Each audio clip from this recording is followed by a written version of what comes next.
الله وبركاته.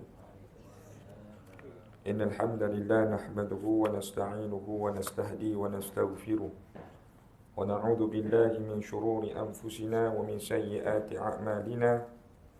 من يهد الله فلا مضل له ومن يضلل فلا هادي له. أشهد أن لا إله إلا الله وحده لا شريك له وأشهد أن سيدنا محمدا عبده ورسوله. اللهم صل وسلم على سيدنا محمد وعلى آله وأصحابه ومن تبعهم بإحسان إلى يوم الدين. Sedang jemaah muslimin, muslimat rahimakumullah. Kesempatan ruangan waktu, masa dan hari yang telah Allah Ta'ala kurniakan pada hari ini, marilah sama-sama kita membuka halaqah ilmu. Mudah-mudahan Allah Ta'ala berkati dengan bacaan Ummul Kitab Al-Fatihah. A'udzubillahi minasyaitonir rajim. Bismillahirrahmanirrahim. Alhamdulillahi rabbil alamin. Ar-Rahmanir Rahim. Maliki yaumiddin. Iyyaka na'budu wa iyyaka nasta'in. Ihdinas siratal mustaqim. Siratal ladzina an'amta 'alaihim ghairil maghdubi 'alaihim waladdallin. Amin. Alhamdulillah, setinggi kesyukuran kita panjatkan kepada Allah, setinggi pujian kita panjatkan kepada Allah, kerana dengan keizinan daripada Allah, maka yang pertama dapat kita bertemu pada malam ini sebagai satu langkah untuk sama-sama kita mentaati perintahnya. Dalam masa yang sama kita memohon keridhaan.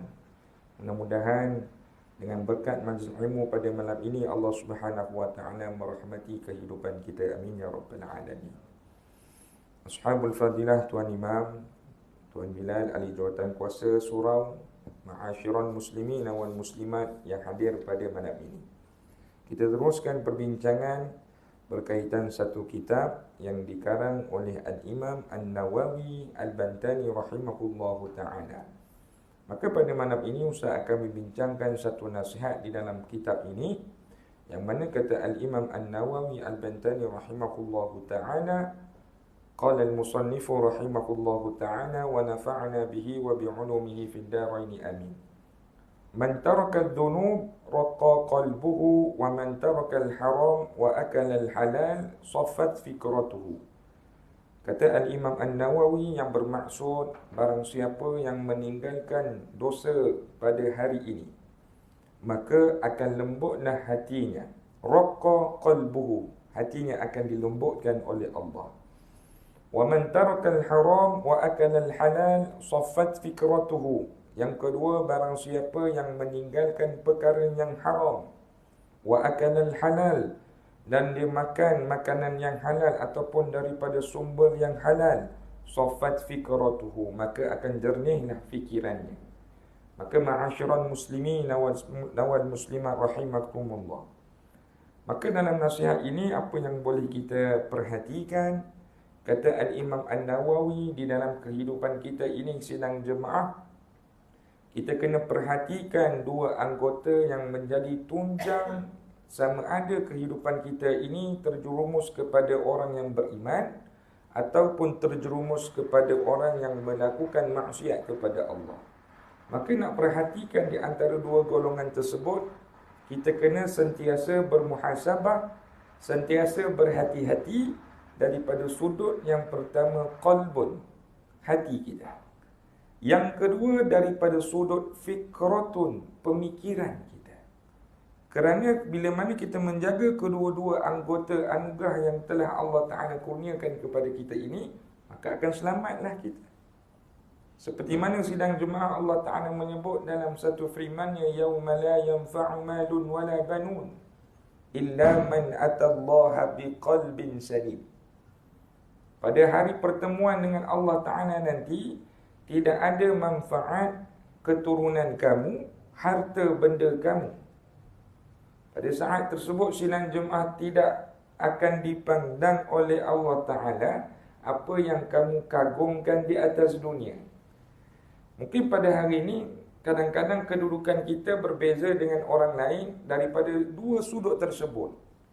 Ada harta dilayan dengan satu layanan yang istimewa. Ada keturunan yang baik dilayan dengan layanan yang lagi mulia daripada keturunan yang tidak baik. Akan tetapi sidang Jumaat perkara tersebut jangan dirisaukan sekiranya kita bertemu dengan Allah Ta'ala dalam keadaan hati kita sejahtera. Kerana Allah Ta'ala menyebut illa man atallaha biqalbin salim. Kecuali yang datang bertemu dengan Allah Ta'ala itu daripada golongan hati yang sejahtera, hati yang sihat, hati yang dilembutkan oleh Allah. Persoalan di sini, macam mana saya nak lembutkan hati saya ini, macam mana saya nak sejahterakan hati saya ini. Salah satu langkahnya, kata Imam Nawawi, tarakat dhunub. Hari ini kena tinggalkan dosa. Hari ini kena hentikan buku-buku catatan amalan daripada tangan kiri kita ni. Yang ni tangan yang dilabelkan sebagai kamu akan mendapat siksaan Allah. Kena hentikan, tutup. Kalau nak hati kita lembut. Tapi bila mana seseorang itu berjalan di atas muka bumi Allah Subhanahu Wa Taala dengan megahnya melaksanakan tegahan Allah, bukan melaksanakan suruhan Allah, melaksanakan tegahan Allah, dia dah kontra daripada apa yang Allah Ta'ala suruh. Maka sidang jemaah, kehidupannya akan digelapkan oleh Allah, hatinya akan dikeraskan oleh Allah, hatinya akan dilaknat oleh Allah Subhanahu Wa Ta'ala. Sehingga pada hari ini Allah Ta'ala dah cerita sidang jemaah, nak masuk ke dalam syurga bukan itu jalannya. Allah Ta'ala sebut dalam surah Al-Baqarah, am hasibatum an tadkhulul jannata walamma ya'tikum mathalul ladzina khalau min qablikum. Adakah kamu menyangka kamu akan dimasukkan ke dalam syurga sebelum kamu diuji seperti mana orang sebelum kamu diuji? Maka kalau orang itu berdamping dengan Quran, berdamping dengan sunnah baginda Nabi SAW, selalu mempelajari ilmu-ilmu daripada ulama-ulama, maka sidang Jumaat dia akan ambil iktibar daripada golongan yang terdahulu. Salah satu kita ambil sidang Jumaat bila mana nama yang disebut sebagai orang yang Allah Ta'ala laknat sehingga ke hari ini namanya Fir'aun. Dalam surah Taha, Allah Ta'ala menceritakan tentang kedegilan Fir'aun. Allah Ta'ala menceritakan tentang kederhakaan Fir'aun. Bila mana sidang jemaah dalam surah Taha itu, Allah Ta'ala mengamanahkan kepada Nabi Musa dan Nabi Harun alaihi salam, idhaba ila Fir'aun. Wahai Musa, wahai Harun, pergilah bertemu dengan Fir'aun. Kenapa sidang jemaah Allah Ta'ala meletakkan satu gelaran kepada Fir'aun ini? Fa'innahu tagha. Dia ni dah melampaui batas. Dia ni dah melampaui batas derhakanya kepada Allah. Tapi Allah Ta'ala nak menunjukkan sidang jemaah, di antara perwatakan dan cantiknya agama Islam, Allah Ta'ala mengamanahkan para rasul bertemu dengan orang yang derhaka. Kalau kita mengikut daripada akal logik kita, kalau Allah Ta'ala nak matikan Fir'aun, boleh ke Ustaz? Boleh. Kerana dialah Tuhan segalanya. Kalau Allah Ta'ala nak takdirkan pada hari tersebut, hari ini derhaka, hari ini juga mati, boleh. Tapi peluang demi peluang Allah Ta'ala berikan kepadanya. Dan sejarah kehidupan Fir'aun ini Allah Ta'ala gambarkan, itulah sekeras-keras hati manusia. Bila mana Nabi Musa dan Nabi Harun bertemu dengannya menceritakan tentang Islam, dan Nabi Musa, Nabi Harun bukan sidang jemaah menceritakan dalam keadaan memaki hamun Fir'aun, bukan dalam keadaan sidang jemaah melontarkan kata-kata yang kesat. Bahkan Allah Ta'ala sebut, faqula lahu qawlan layyinan. Musa, Harun, jumpa dia, cakap baik-baik. Cakap dengan kalimah yang lembut. La'allahu yatadhakkara aw yakhsha. Supaya nanti dia boleh ingat kepada Allah, bahkan dia takut kepada Allah apa yang dilakukan pada hari tersebut. Namun malangnya sidang jemaah, Fir'aun ini tidak meninggalkan dosa pada setiap hari. Itu sebabnya Kalau kita bangga dengan dosa kita pada hari ini, kita melaksanakan dosa pada hari ini sidang Jumaat, kehidupan kita sama seperti Fir'aun. Bahkan bila mana orang datang beri nasihat, tak lut hati kita. Kerana Fir'aun setiap hari melakukan kekejaman kepada rakyat sekelilingnya. Jumpa orang lelaki, bunuh. Jumpa anak yang keluar daripada rahim ibunya merupakan lelaki, bunuh sidang Jumaat. Ini yang teruk. Tukang sikat kepada rambut anaknya sidang Jumaat digelar sebagai masyita. Sikat rambut, terjadilah kejadian terjatuhnya sikat tersebut, dan yang penyikat rambut tersebut digelar sebagai masyita, menyebut kalimah Allah. Nyebut kalimah Allah. Apa yang dibuat sidang Jumaat oleh Fir'aun, ambil tangkapnya, bunuh sidang Jumaat, bakar dan rebusnya. Ini kekejaman Fir'aun. Dan perkara itu bukan dia buat hari ni buat, esok stop, hari ni buat. Tidak, dia hari-hari buat. Dia nak memusnahkan kalimah Allah Ta'ala kepada mulut-mulut orang yang pada zaman tersebut. Jadi apa yang berlaku sidang Jumaat, hatinya menjadi keras. Disebut tentang Islam, disebut tentang apa yang dibuat itu salah. Marilah duduk bersama-sama dengan apa yang disampaikan oleh Nabi Musa dan Nabi Harun. Jawapan dia adalah tidak. Kerana hati sudah menjadi keras. Berlaku kepada zaman sekarang, berlaku. Cuma perwatakannya berbeza sahaja. Kerana sidang Jumaat Allah Ta'ala menyebut dalam surah Al-Baqarah, "Thumma qasat qulubukum." Orang yang tidak mahu menerima ajaran Islam ni sidang Jumaat, tidak mahu menerima seruan Allah dan Rasul ni, nampak sahaja sidang Jumaat tidak ada apa-apa, tapi sebenarnya di dalam hatinya Allah Ta'ala keraskan. Dan Nabi SAW menyatakan dalam sepotong hadis, apabila seseorang itu melakukan dosa, maka satu titik hitam jatuh di dalam hatinya. Mungkin hari ini kita tidak nampak, tapi kesan itu ada.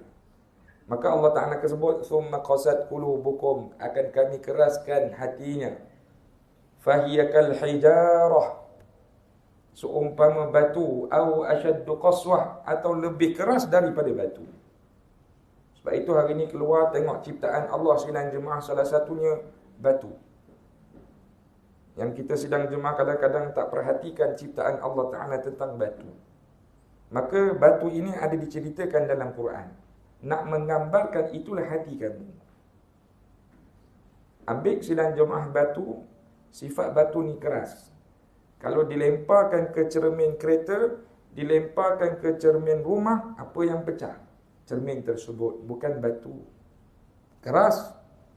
Jadi kata ulama sidang Jumaat, begitulah keadaan hati orang yang tidak mahu mendengar seruan Allah. Apabila dilontarkan kepada hatinya, maka nasihat itu akan terpantul kepada orang yang memberi nasihat tadi. "Bang, bila nak datang masjid?" "Tunggu saya pencing, Ustaz." "Tunggu saya lapang lagi lah."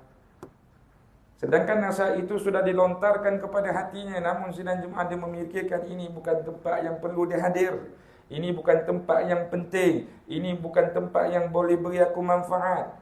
Nasihatnya tidak sampai kepada dalam hatinya, bahkan dilantunkan balik. Itulah di antara umpamanya hati sudah menjadi keras.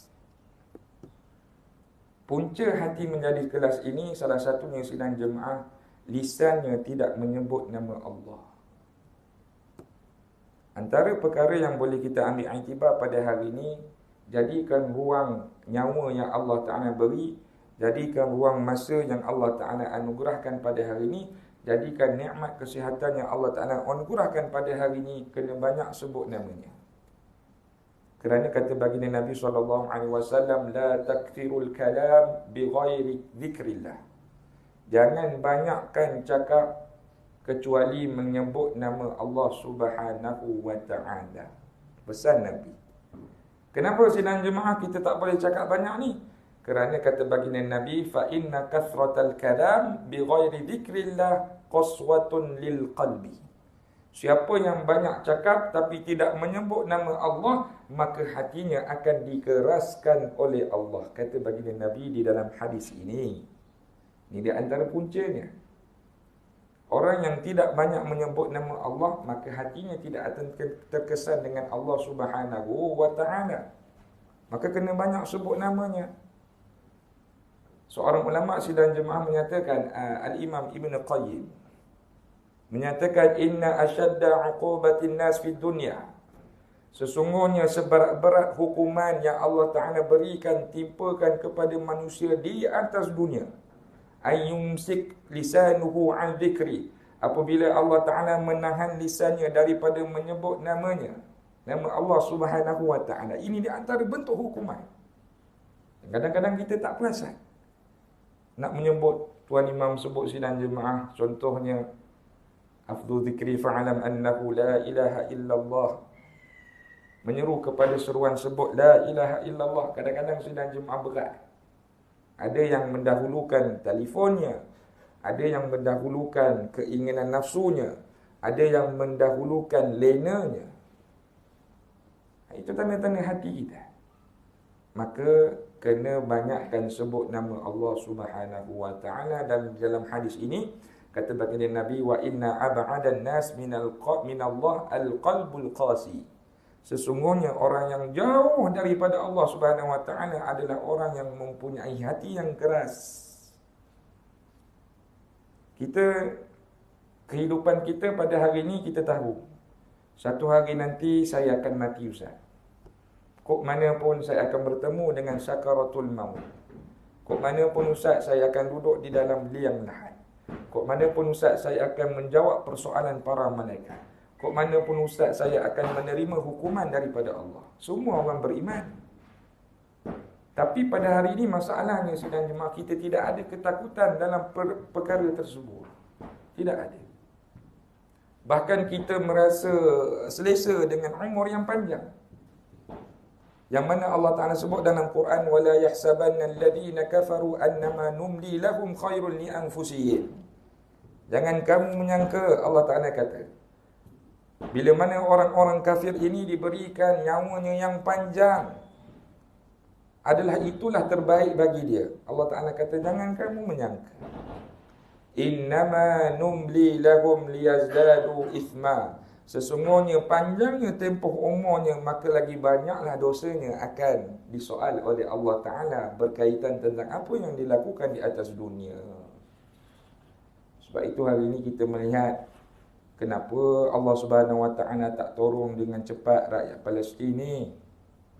Hari-hari dibedal, hari-hari dimatikan, hari-hari menerima sidang jemaah kemusnahan, kehilangan nyawa dan sebagainya. Banyak ulama bersepakat itulah jalan untuk dia menuju ke syurga. Allah Ta'ala dah beri shortcut tu sidang jemaah. Dia dah dapat satu tawaran yang istimewa. Dia dah dapat satu peluang yang sangat mulia. Mati dalam keadaan menegakkan agama Islam. Walaupun di mata kita melihat Allah kesian dan sebagainya. Betul. Jangan kita menyangka Israel sidang Jumaat pada hari ini angkat bendera, berteriak, menari dan sebagainya seumpama dia dah menang, merupakan itu yang terbaik buatnya. Tidak. Tapi panjangnya umur dia lagi, panjanglah hisabnya di depan Allah Subhanahu wa ta'ala. Itu bezanya orang yang beriman dengan orang yang tidak beriman. Jadi yang pertama, kena sentiasa melihat tentang keadaan hati. Sifat keadaan hati yang baik ada dua. Sifat keadaan hati yang baik ada dua. Yang pertama adalah aslamuha fiddin. Hati yang sentiasa dengan agama Islam. Hati yang tidak pernah menjual maruahnya demi keuntungan dunia, menjual agama demi keuntungan jawatan, menjual agama demi kepentingan diri. Tidak. Tapi hati yang tetap dengan agama Islam. Satu hari sekiranya kita ini ditegur oleh majikan berkaitan tentang kenapa kamu keluar dalam keadaan hari ini kita sedang ada meeting besar, sedangkan kamu keluar pergi solat Jumaat, kena marah dengan majikan. Dia tetap tak apa sidang Jumaat, tak apa. Kerana hati saya dengan Islam.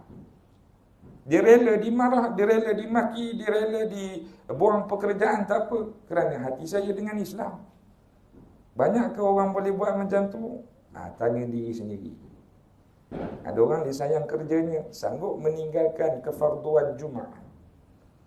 Ada orang sayang kerjanya sidang jemaah, sanggup meninggalkan fadilat 30 malam Ramadan. Satu malam pun Allah Ta'ala tak buka peluang untuk menikmati ibadah pada bulan-bulan Ramadan. Ada?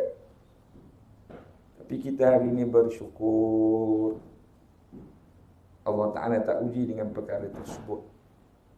Maka sidang jemaah, kerana tetap dengan agama Islam. Contohnya sidang jemaah, apa yang berlaku pada Sayyidina Abu Bakar As-Siddiq radhiyallahu anhu. Bila mana wafatnya baginda Nabi SAW yang memegang amanah untuk memerintah agama Islam pada ketika itu adalah Sayyidina Abu Bakar As-Siddiq. Jadi Sayyidina Abu Bakar As-Siddiq ini mempunyai satu perasaan yang sangat takut, yang sangat merasakan dirinya kerdil. Aku ni tak mampu nak buat macam mana Nabi SAW buat. Tapi Nabi suruh aku pegang, aku kena laksanakan. Sehingga dia menceritakan kepada para sahabat, sekiranya kalau hari ini tentera-tentera musyrikin, orang-orang kafir nak melawan kita dalam keadaan kita tidak mempunyai kekuatan, yakni Nabi SAW, kalaulah pada hari tersebut kelengkapan perang pun tiada, yang ada cuma batu dan ranting kayu, maka akan aku gunakan alat tersebut untuk memerangi orang-orang kafir Quraisy. Tahap macam tu, hatinya tetap dengan Islam. Kita nak macam ni lah, sejahtera dengan Islam. Ya, ada orang sidang jemaah pada hari ini, kadang-kadang disebabkan contohnya walimatul urus, kenduri kendara ni sidang jemaah, hatinya tidak tetap dengan Islam. Ya, kita boleh lihat daripada soal solatnya, daripada soal aurat pengantinnya, daripada soal apa yang diraikan di dalam majlis, ada berbau maksiat dan sebagainya. Nikah dah elok lah tu, ikut dalam acuan Islam. Tapi bila mana dalam majlis walimatul urus, hatinya bukan tetap dalam Islam. Membuat satu majlis yang terlalu grand, yang sampai sidang jemaah membazir, sampai hatinya hanya untuk melawan ataupun menunjuk kepada orang inilah majlis yang paling gah dan sebagainya. Aslabuha fiddin, hati bukan tetap dengan agama Islam. Ustaz tertarik sidang jemaah, ada seorang tu dia nak buat walimatul urus di tempat karya Ustaz. Saya borang apa semua, dia kata, Ustaz tahu tak, ada ke sini, area-area sini, anak-anak yatim yang Ustaz tahu ke, orang-orang tafiz ke, budak-budak tafiz yang Ustaz kenal ke? Kontaknya Ustaz beritahu saya dah sediakan 50 makanan, saya dah sediakan 50 tempat kursi untuk dia datang. Tak apalah Ustaz, walaupun dia duduk luar daripada karya kita pun tak apa. Ustaz tolong bagi nombor telefon, saya nak invite dia. Ada orang dalam majlis tersebut, dia masih lagi memandang tentang aku beri makan, tapi aku kena tengok juga orang yang perlu aku mustahakkan beri makan, iaitu anak yatim, orang fakir dan orang yang berjihad di jalan Allah. Subhanallah. Nah, ada orang dia hanya mementingkan tentang kaum kerabat, kawan-kawan kenalan dan sebagainya. Tapi orang ni, dia nak beri makan, dia tahu beri makan ni satu perkara yang sangat dituntut dalam Islam. Tapi dia akan cari orang yang mustahak kena menerima makanan tersebut. Subhanallah. Itu hati orang. Yang kedua, wa asfaha fil yaqin. Hati yang baik, kata ulama, hatinya tetap dengan keyakinan kepada Allah. Bukan hanya tetap, dia menyebut yaqulu amanna billah, Allah Ta'ala adalah Tuhan aku, aku beriman dengan Allah Ta'ala. Tapi sidang jemaah, bila mana Allah Subhanahu Wa Ta'ala mentakdirkan kepada dirinya tentang sesuatu musibah, dia tetap yakin dengan Allah Ta'ala, yang mana dia pandang dengan 1000 hikmah, bukan menyalahkan Allah. Ini kadang-kadang kita perlu bermujahadah. Sebab itu sidang jemaah kadang-kadang kita mendengar kalimah bermujahadah ni, sidang jemaah kena faham. Bermujahadah ini, kata para alim ulama', dia lebih kepada kita nak memerangi hawa nafsu, memerangi sifat yang tak baik. Itu dinamakan sebagai bermujahadah. Kalau berjihad, ulama' banyak menyebutkan tentang kita ni kena angkat senjata, kena turun medan perang, kita kena bunuh orang-orang yang memerangi Islam. Itu namanya jihad. Tapi kalau bermujahadah ini, kita berperang juga, tapi daripada sudut dalaman kita, hawa nafsu dan sebagainya.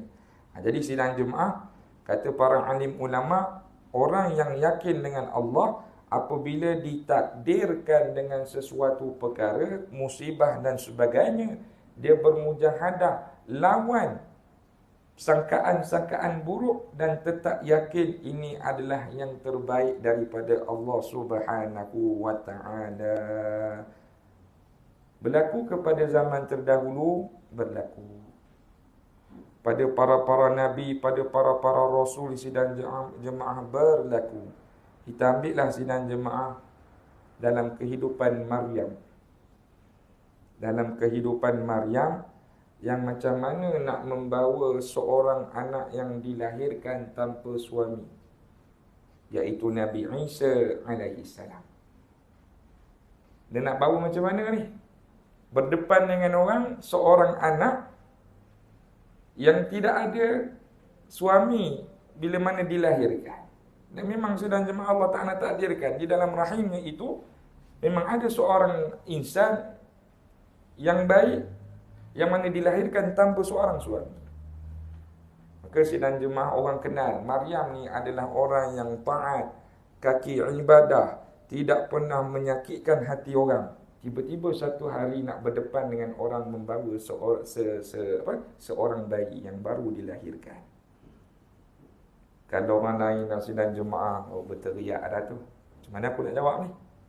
Maka dia menyebut dalam ayat Al-Quran, Inni nazartu lirrahmani sawma falan ukallimal yawma insiya. Dia bernazar kepada Allah, kalau aku berjumpa dengan orang, akan aku diam sahaja. Ini nazar Maryam. Kalau aku jumpa orang bertanya kepada aku, apa yang aku buat? Hanya aku diam semata-mata. Sebab itu sidang jemaah, nazar ini merupakan satu keazaman yang luar biasa. Dan kita boleh aplikasi dalam banyak-banyak masalah. Ambil langkah Siti Maryam. Bila mana kita dah buntu sidang jemaah, macam mana kita nak berdepan dengan sesuatu perkara yang kita tidak boleh fikir macam mana keadaan dan kesannya, maka bernazarlah. Siti Maryam ni bernazar supaya dia tidak akan bercakap dengan satu patah perkataan bila mana orang bertanya, anak siapa ni? Kamu orang yang baik, kamu tidak pernah berkahwin, tapi kenapa kamu melahirkan anak? Maka sidang jemaah, selepas pada itu, Allah Ta'ala berikan kelebihan, bukan Maryam yang bercakap, tapi Nabi Isa yang bercakap sendiri. Nabi Isa bercakap dalam keadaan seorang bayi. Allahu Rabbi. Orang semua terdiam pada ketika itu. Keluar daripada mulut seorang bayi yang sepatutnya pada hakikatnya, mana boleh bercakap bayi. Tapi Allah Ta'ala nak tutup, ini adalah kekuatan Allah, kebesaran Allah. Ini bukan perkara yang kamu boleh fikir daripada sudut akal fikiran kamu. Apa yang dicakap oleh Nabi Isa alaihi salam, Inni Abdullah, aku hamba Allah, dia kata. Ataniyal kitab wa ja'alani nabiyya. Diberikan aku kitab dan satu hari nanti aku akan menjadi nabi dalam golongan kamu ini. Terdiam orang-orang yang nak memfitnah Maryam, nak menuduh Maryam bukan-bukan. Perkara ini boleh berlaku. Bukan sahaja dalam kehidupan Maryam, dalam kehidupan sidang jemaah Nabi Ibrahim alaihissalam, bila mana dicampakkan di dalam api sidang jemaah, Allah Ta'ala tarik ke panasnya api tersebut menjadi satu perkara yang luar biasa. Tak terbakar Nabi Ibrahim alaihi salam? Tidak mustahil. Innama amruhu idza arada syai'an an yaqula lahu kun fayakun. Nampak? Boleh terjadi dalam kehidupan kita, tapi syaratnya hati kena yakin betul-betul dengan Allah. Ini doa pun belum yakin. Macam mana sidang jemaah? Bila mana Nabi dan Sayyidina Abu Bakar melarikan diri sidang jemaah ke Gua Thur, pada saat tersebut orang jahiliyah ini dah upah seorang daripada orang jahiliyah, orang musyrik jahiliyah ini yang mempunyai ilmu yang boleh jejak langkah manusia ni. Dia tahu ke mana arah tujunya bila mana melihat tapak kaki di padang pasir. Dia boleh tahu. Dia upah sidang jemaah. Ilmu qiyafatul athar dinamakan. Ilmu menjejak kesan. Tapi sidang jemaah, wa makaru wa makarallah wallahu khairul makirin, Allah Ta'ala kata. Dia merancang, Allah Ta'ala juga ada perancangan, dan Allah Ta'ala sebaik-baik perancangan Allah Ta'ala sebut. Bila mana orang yang diupah itu mengesan tapak jejak Nabi SAW dan Sayyidina Abu Bakar, memang betul berhenti ni di depan Gua Thur. Namun sidang jemaah, Allah Ta'ala berikan satu perkara yang dia tidak boleh melawan perancangan Allah bila mana dia melihat pintu gua tersebut penuh dengan sarang laba-laba. Dia kata mustahil Muhammad masuk kerana gua ini seumpama tidak dimasuki oleh orang. Dengan banyaknya burung-burung di dalam, mustahil orang duduk di dalam ni. Dia melihat di bawah, kalau ada lautan, bukan lautan, ini padang pasir. Takkan Muhammad sorok di bawah. Sekarang kan di dalam itu memang ada Nabi SAW. Dan pada saat ketika itu Sayyidina Abu Bakar menyatakan, wahai Nabi Allah, wahai Rasulullah, macam mana keadaan kita kalaulah orang tersebut menundukkan kepalanya sahaja dia akan nampak kita, wahai Rasulullah. Apa yang disebut oleh Nabi SAW supaya hati kamu, wahai Abu Bakar, yakin. Apa yang disebut sidang jemaah, wahai Abu Bakar, kalau pada hari ini kita berdua dan yang ketiga adalah Allah, apa perlu kita takut? Nampak? Dan peristiwa ini adakah Allah Ta'ala takdir dengan sia-sia? Tidak. Dan adakah Allah Ta'ala kisahkan hanya untuk menceritakan tentang kehidupan Nabi saja? Tidak. Allah Ta'ala tinggalkan kepada kita semua, supaya jangan takut kerana Allah Ta'ala ada. Pertolongan Allah Ta'ala itu pasti dengan orang yang hatinya yakin dengan Allah. Kalau kamu masih lagi 50-50 dengan kewujudan Allah, macam mana sidang jemaah? Nampak? Maka hari ini ubah keadaan hati kita. Wa asfaha fil yaqin. Kena selalu yakin dengan Allah Subhanahu Wa Taala. Jalan daripada nak membina dua hati yang sejahtera, sidang jemaah, jangan tinggal solat. Yang pertama, hubungan kita dengan Allah Ta'ala sangat rapat bila mana kita mendirikan solat. Bila mana Allah Ta'ala menyebut wa aqimis salata li dzikri, dirikanlah solat untuk mengingati aku. Dan tanda Allah Subhanahu ingat kita sidang jemaah, bila mana kita ingat kepada Allah, Allah Ta'ala akan ingat kepada kita. Fazkuruni azkurkum. Ini janji Allah. Mereka ingat kepada aku, akan aku ingat kepada mereka. Allah Ta'ala sebut. Jadi jalannya adalah wa aqimis salah. Dirikanlah solat.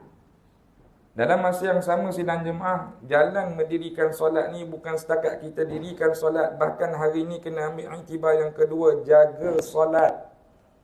Ustaz pakai perkataan jaga bermakna perkara yang kedua, kita kena jaga kualiti solat kita. Mungkin barangkali hari ni kita dah solat selama 30 tahun, 40 tahun. Ada orang dah solat berpuluh-puluh tahun. Tapi malangnya sidang jemaah, solatnya belum lagi kualitinya bagus. Sehingga Allah Ta'ala mengingatkan kepada kita, fawailul lil musallin.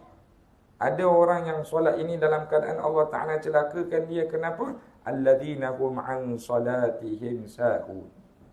Solat dalam keadaan yang leka, yang lalai, yang malas. Maka macam mana nak jaga kualiti solat? Yang pertama, daripada sudut sebelum kita mengangkat takbir, kita kena bersedia dengan solat. Apa tanda orang yang bersedia dengan solat? Yang pertama, dia bersungguh-sungguh untuk melaksanakan solat. Dia rajin, dia rasa seronok, dia rasa excited nak mendirikan solat. Ini orang yang nak jaga solat dia. Kenapa Ustaz kata kena rajin, kena bersungguh-sungguh? Kerana dalam firman Allah Ta'ala juga menceritakan orang yang malas dalam melaksanakan solat, namun dia solat adalah orang munafik. Innal munafiqina yukhadi'una Allah wa huwa khadi'uhum wa idza qamu ila salah qamu kusala. Allah Ta'ala kata, apabila dia mendirikan solat, solat dalam keadaan kusala, malas.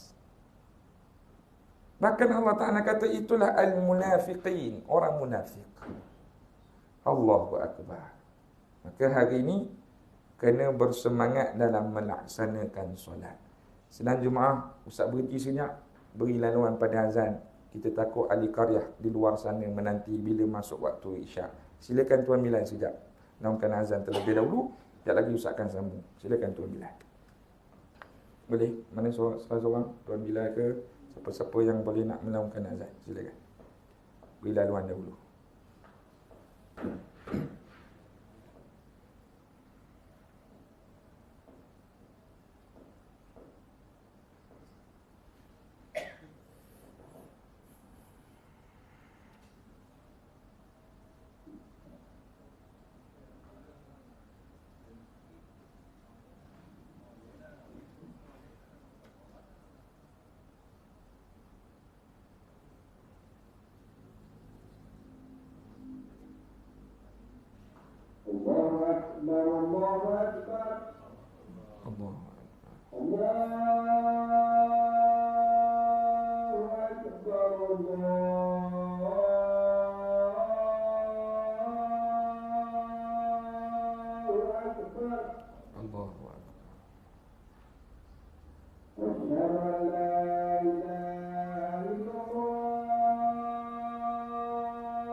Alhamdulillah wassalatu wassalamu ala Rasulillah. Kita sambung sebentar yang sidang jemaah berkaitan tentang solat tadi.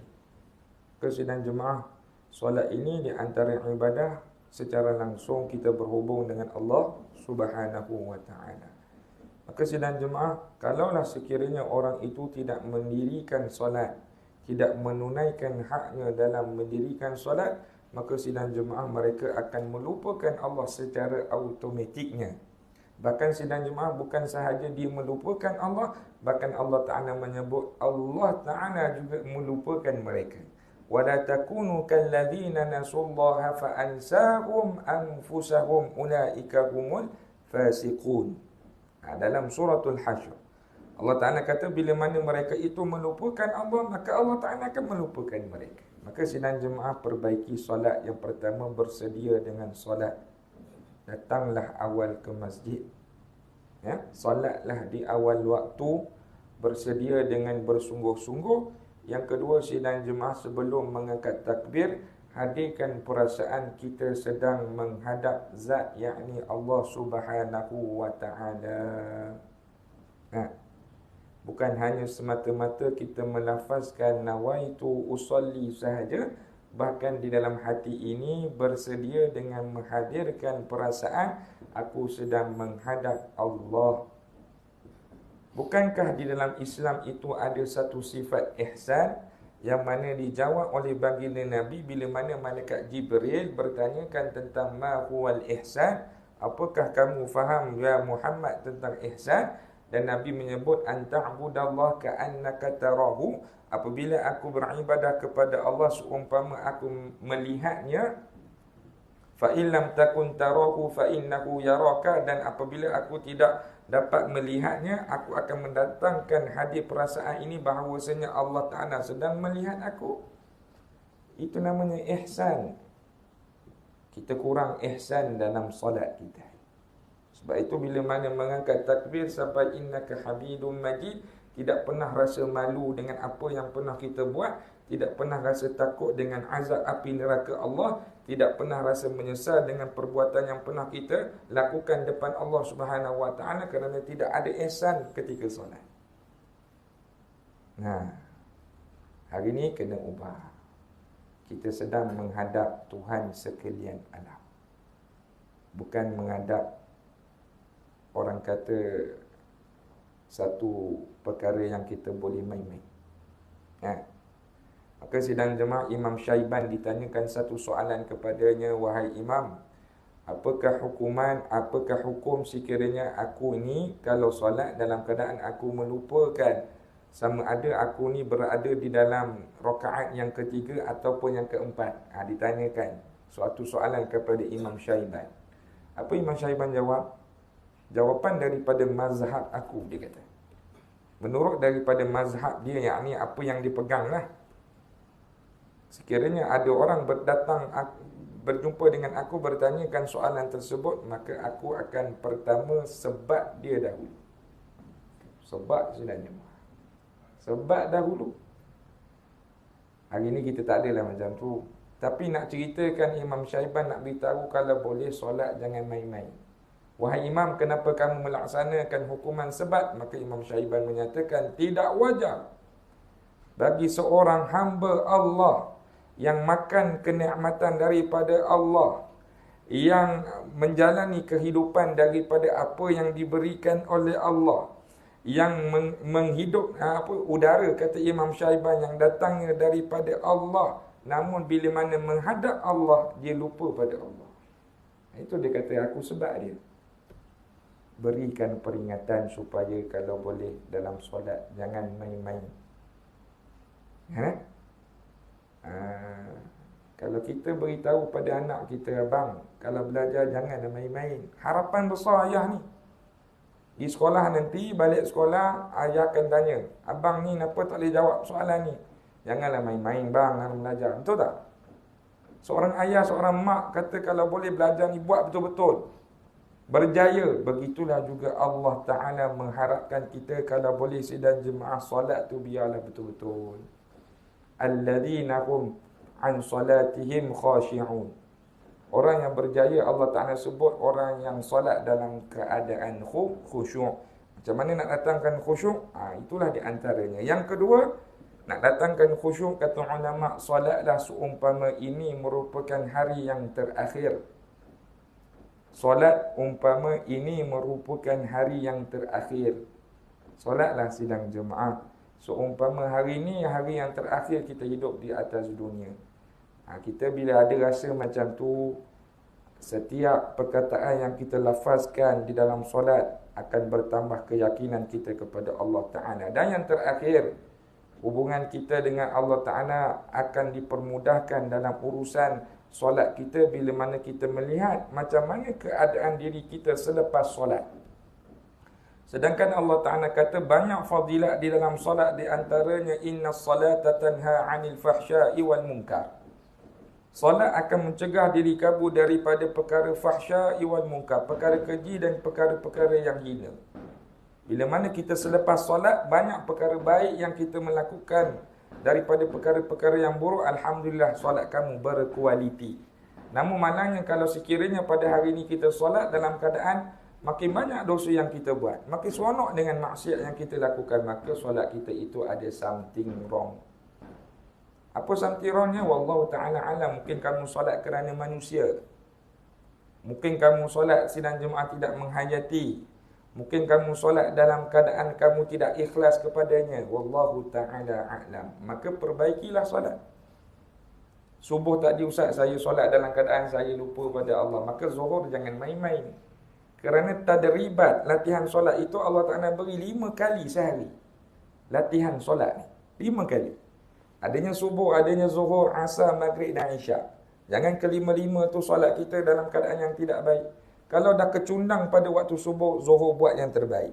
Kalau dalam zuhur ni, ustaz saya dalam berdoa dalam waktu zuhur ni kurang, asar kena banyakkan doa. Ustaz kalau dalam solat asar ni, ustaz saya kurang solat sunat. Contohnya, qabliyah tak buat sidang jemaah, maghrib buatlah. Kerana latihan solat ni 5 kali Allah Ta'ala beri. Perbaiki solat, insya-Allah kehidupan kita berjaya.